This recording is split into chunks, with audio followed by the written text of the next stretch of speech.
Yan, magandang araw po sa inyo lahat. Magandang gabi. At ako po ay nagbabalik ang inyong relationship coach po, si Coach Chico. So, ang pag-uusapan natin ay isang napakagandang topic. Okay, isang topic na narinig ko na nung bata pa ako. Okay, pero hindi ko naman alam yung word na to, itong salitang infatuation. Ang pag-uusapan natin ay anong pinagkaiba ng love at infatuation. Alright, yung bata ako, akala ko love lang. Pag nakita ko, nag-uusap ko, love siya. There's this word po pala na infatuation ang tawag. Pero then, alam niyo ba na marami pong tao, marami sa atin, nalilito dito sa salitang to, love, infatuation. Kaya, tara na, no? Alamin natin ang mga palatandaan ng bawat isa at magtanong-tanong na rin tayo ng mga bagay na medyo controversial. Okay? Handa na ba kayo? Pasimulan natin. Please, tapusin mo to hanggang sa dulo. Napakaganda ng topic. Okay, so, una sa lahat, ano nga ba yung infatuation? Sa Tagalog, ito yung tinatawag na pagkabighani. Ito yung feeling na parang kinikilig ka. Yung tipong bumibilis ang tibok ng puso mo kapag nakikita mo yung crush mo. Pero teka muna, hanggang doon lang ba talaga ito? Okay. Ang infatuation, mga kaibigan, ay parang isang spark.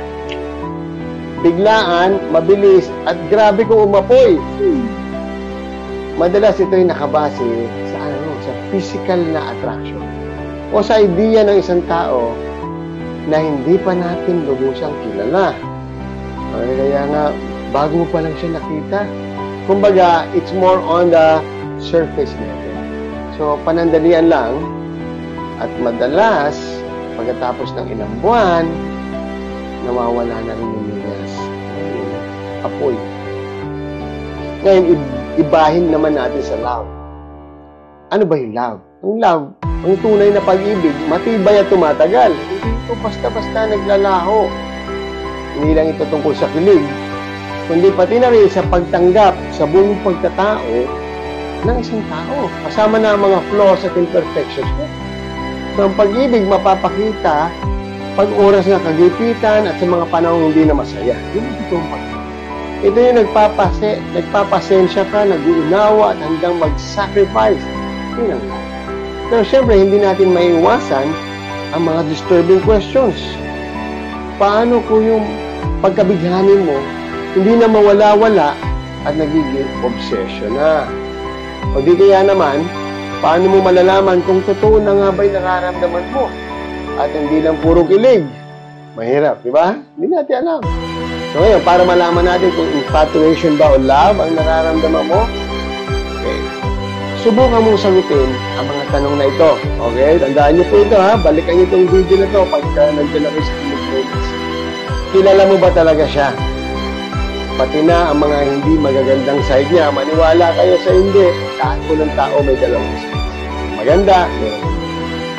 Handa ka bang maging suporta sa kanya kahit hindi na masaya ang sitwasyon? That's question number 2. And number 3, nagtatagal ba ang feelings mo kahit wala na excitement? Okay? 3 questions you have to ask yourself. Is it love or is it infatuation? So, sa huli, mahalaga na maging totoo tayo sa ating sarili. Huwag tayong matakot magtanong. Kaya nga may mga life coaches katulad namin, mga mentors. At magsaliksik pa. Alamin mo, ang pag-ibig hindi minamadali. Kung infatuation man yan o tunay na pag-ibig, darating ang panahon na malalaman mo ang sagot. Kaya mga kaibigan ko dito sa TikTok, huwag basta-basta magpapadala sa agos na emosyon. Kilalanin muna natin ang ating nararamdaman. At sana, sa munting usapang ito, itong topic na ito, may natutunan kayo. So hanggang sa muli, pag-iingatan natin ang ating puso at laging magmamahal ng tapat. So maraming salamat po sa pakikinig, mga kaibigan, mga TikTok followers ko, mga TikTok friends. Kung may mga tanong pa po kayo, please, don't hesitate to ask. Huwag po kayong mahihiya. Mag-comment kayo sa ibaba. I-share nyo yung naiisip nyo, nararamdaman nyo. Okay, let's make this post interactive. Okay, so para marami pa tayong matutunan at matuto tayo sa isa. So ako po ang inyong kaibigan, ang inyong relationship coach dito po sa TikTok. nagbibigay kaalaman at kontrobersya. Hanggang sa susunod na pagkikita natin, hanggang sa susunod na video. God bless.